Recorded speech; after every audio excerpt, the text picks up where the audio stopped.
Tonight, tensions simmer in the South China Sea, where the boundaries of power and sovereignty are constantly tested. The region's waters, calm on the surface, conceal a growing unease beneath. A Philippine patrol vessel, on what should be a routine mission to the grounded BRP Sierra Madre, finds itself shadowed by a foreign Coast Guard ship. The encounter is tense, a silent standoff playing out under the cover of darkness, as modern Coast Guard ships mirror each other's every move. The radio crackles with warnings and coded messages. Yet despite the urgency, no fighter jets respond to the call. The skies remain empty, amplifying the sense of vulnerability. This scene, now all too common, highlights a critical question that echoes across the archipelago. Who truly controls the Philippines' skies, and how secure is the nation's airspace? The nation faces a complex and evolving security environment with an air force that is still in the process of modernizing. The challenge is immense, and the stakes are higher than ever. Every unidentified aircraft that appears on radar, every blip that cannot be immediately explained, exposes gaps in the country's defenses and reminds leaders of the urgent need for vigilance. The Philippine Air Force is rebuilding step by step, acquiring new technology and training a new generation of pilots. But the journey toward a fully modern and capable force is far from over. The need for a true multi-role fighter is now urgent, a matter of sovereignty, not just national pride. The right aircraft will serve as both shield and symbol for the nation. Military planners must find an aircraft that is media. Lineup of different modern fighter jets. Comparison of fighter jets on runway. Military planners reviewing aircraft specifications. Capable of defending the nation's skies. Affordable within the country's budget. And sustainable for years of service and maintenance. The stakes are high. Decisions made in these strategy rooms will define the nation's security and independence for decades to come, shaping the future of the Philippines. The story of the Philippines' quest for a new fighter jet is one of ambition meeting reality, of a nation determined to secure its skies and its future, no matter the odds. For years, the F-16 Block 70 Viper stood as the ultimate aspiration for the Philippine Air Force. It wasn't just a fighter jet, it was the embodiment of technological progress and national ambition. The F-16 represented the gold standard in air combat, a platform tested and proven by the US and its closest allies in countless real-world missions and exercises. Acquiring the Viper would have transformed the PAF into a credible regional force, elevating its status among Southeast Asian air forces and providing a true leap in capability.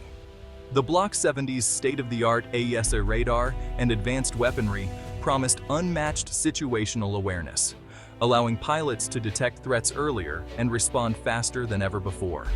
Interoperability with the US Air Force would have streamlined joint operations, making training and missions seamless, and sent a strong message to any potential adversaries about the strength of the alliance. The F-16 was more than a jet. It was a symbol of alliance, deterrence, and the Philippines' commitment to defending its sovereignty.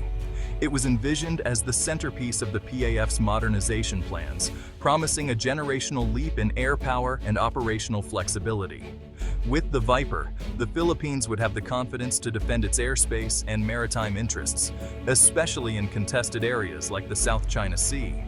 The dream was clear: cutting-edge technology, a strategic partnership with the US, and a credible deterrent to any threat in the region. But as with all dreams, reality eventually sets in, forcing difficult choices and new considerations. The Viper was the American dream, powerful, advanced, and inspiring, but also undeniably costly for a nation balancing many priorities. The F-16 dream crashed into fiscal reality. In 2021, the US approved a $2.43 billion sale for 12 F-16 Block 70s, far beyond the Philippines' budget. The cost included not just jets, but training, facilities, spares, and advanced weapons. For a country with pressing needs in healthcare, education, and infrastructure, this was unsustainable. The sticker shock was immediate. Defense planners realized a handful of expensive jets couldn't cover the nation's vast airspace. The government faced a tough choice: a few top-tier fighters or a larger, more affordable fleet. The F-16 deal was shelved, a sobering lesson in defense procurement. The search shifted from the ultimate prize to a practical, sustainable solution. The ambition remained, but the approach had to change. The focus turned to finding the best fit for the country's unique needs. With the F-16 off the table, the PAF explored global alternatives. Options ranged from Sweden's Saab Gripen, known for efficiency and low costs, to South Korea's F-A-50 and the advanced KF-21. European contenders like the Eurofighter Typhoon and Dassault Rafale offered power, but at high cost. Other options included Italy's M346FA, Japan's F-2, and even the JF-17 from Pakistan and China. Each jet brought its own mix of capability, cost, and political baggage. The PAF had to weigh combat performance, life cycle costs, and diplomatic factors. The decision would shape the future of Philippine air power. The field was wide open, but the choice had to be right. Each contender in the competition brought a unique set of strengths and weaknesses to the table, making the decision far from straightforward. The Saab Gripen stood out for its impressively low operational costs and its ability to operate from short, even improvised runways, an advantage perfectly suited for the Philippines' archipelagic geography and scattered airfields. While its lighter frame means it carries a smaller payload compared to heavier jets. The Gripen compensates with advanced avionics, modern sensors, and a reputation for reliability. It's a high-tech, cost-effective solution that offers a strong balance between performance and affordability for national defense. The F-A-50, already in service with the Philippine Air Force, is a proven platform, reliable, familiar to local pilots, and easy to maintain. However, it lacks the range, weapons capacity, and advanced radar systems found in true multi-role fighters, limiting its versatility in more demanding missions. The South Korean KF-21 Barame is a promising next-generation fighter, boasting cutting-edge technology and future potential. But as it's still in development, it comes with higher costs and uncertainties about delivery timelines and operational readiness. High-end jets like the Eurofighter Typhoon and Dassault Rafale offer immense power, advanced weaponry, and top-tier performance. However, their acquisition and maintenance costs are prohibitively high for most countries, making them less practical for the Philippines' budget constraints. Italy's M346FA is an affordable light attack jet, ideal for training and limited combat roles, but it lacks the full capabilities and survivability of a true frontline fighter. Japan's F-2, while advanced, faces strict export restrictions, making procurement difficult.